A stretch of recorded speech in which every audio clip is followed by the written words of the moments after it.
Sa video ito, ituturo natin kung paano maging ganito. Kung paano gawing 2, 3 o higit pa yung iyong sarili. Madali lang itong gawin. Kung gusto niyo matuto, lalo na doon sa mga baguhan pa lang, panoorin niyo kung paano. Tara sa CapCut. Pindutin nyo lang CapCut, new project. Tapos yung video na edit natin, add 1. Ito na yung video. Unang gawin natin dyan, tanggalan muna natin na sounds. Pindutin nyo lang ito. Pindutin nyo lang. Tapos maglinis na tayo. Tanggalin natin yung hindi mga kailangan. Magsimula na tayo dito. Tapang video split. Delete. Tapos dito, kunin natin yung paghagis niyang gano'n. Dapat nandiyan na si Kulukoy. Ang gawin natin dito, yan, bago magbihis, tapang video split. Tapos kunin natin dito, nakabihis na si Kulukoy. Lilipat siya. Pag okay na, yan, tapang video split. Delete na yan, nasa gitna. Ito na mangyayari niyan. Tapos dito kuha tayo ng background. Ito, pindutin yan. Tapang video split. Tapos dito sa dulo yung CapCut, huwag kalimutan. Tapos sa baba, aspect ratio. Aspect ratio 9.16, check na yan. Tapos ibababa na natin ito. Ilaglag natin ito. Ito pula. Tapang video. Tapos hanapin nyo si overlay. Overlay bro. Yan, ganyan na mangyari niyan. Tapos ito ilaglag din natin. Tapang video. Tapos overlay. Hanapin si overlay. Overlay. Yan, automatic. Baba na yan. Tapos ito makita nyo, maikli yung ating background. So naka-highlight ng video, hanapin natin si freeze. Freeze bro. Ito freeze. So naka-freeze na yan. I-slide nyo lang ng gano'n, no? Babain natin. Tapos itong sa unahan, pwede natin i-delete yan. Delete.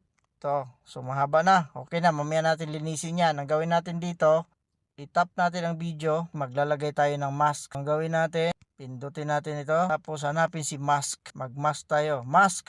Mask, ang meron dyan, mirror, circle at rectangle.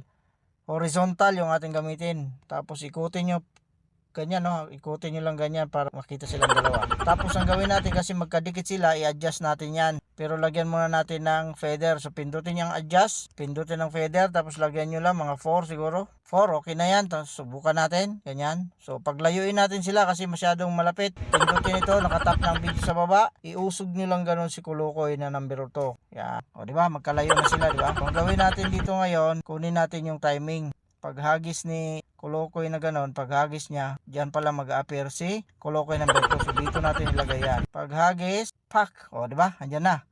So ganyan lang kasimple. Okay na yan. So ang sobra, putulin na natin. Tap ang video sa taas, tapos split, tapos delete. Sa baba naman, tap ang video, split, tapos delete. Tapos itong sobra, tap ang video, delete. Tapos itong sobra, lagi yan. May CapCut lagi yan, delete. So pantayin natin mamaya yan.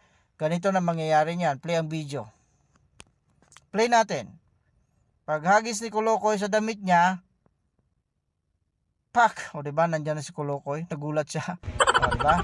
Ito, pagpantayin lang natin ito sila dito. Pantay lang, dapat magkita yan sila. Yan dalawa. So itong gitna, tapang video, iusog nyo lang gano'n, no? Yan, para magkita sila. So okay na, goods na. Ngayon, sa sound effects kayo nang bahala. Diba? Tapos dito sa taas, 720, gawin natin yung 1080. Tapos ito sa baba, high nyo na yan. Ready for export na. Kung nagustuhan niyo yung video, paki-like, paki-share, at syempre, paki-follow ako. Abangan nyo ang susunod ko pang mga tutorial. Export na yan!